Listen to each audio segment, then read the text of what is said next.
So hey guys, it's me Bithi. আজ সব বোনেরা মিলে একসাথে মোমো বানালাম।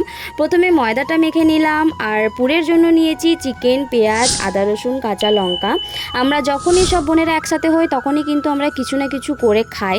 তো চিকেন তো পেস্ট করা কমপ্লিট, আর আমি কিন্তু আজকের মোমোটা একটু আলাদাভাবে করব। আমি কিন্তু চিকেনটাকে ভেজে নেব, তাই কড়াইতে তেল দিয়ে একটু পেঁয়াজ দিয়ে পেঁয়াজটাকে হালকা করে ভেজে চিকেনটা দিয়ে দিলাম। এরপর লঙ্কার গুঁড়ো, হলুদ গুঁড়ো দিয়ে আরও একটু ভেজে লাস্টে গোলমরিচ দিয়ে নামিয়ে নিলাম।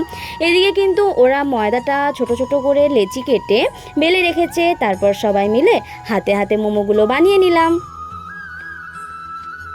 আর এই মোমো ডিজাইনটা কিন্তু আমি বানিয়েছি। এরপর স্টিম করো আর পরিবেশন করে নাও টেস্টি টেস্টি মোমো। খুশির কাণ্ড দেখো, মোমো খাওয়ার জন্য তো পুরো পাগল হয়ে গেছে।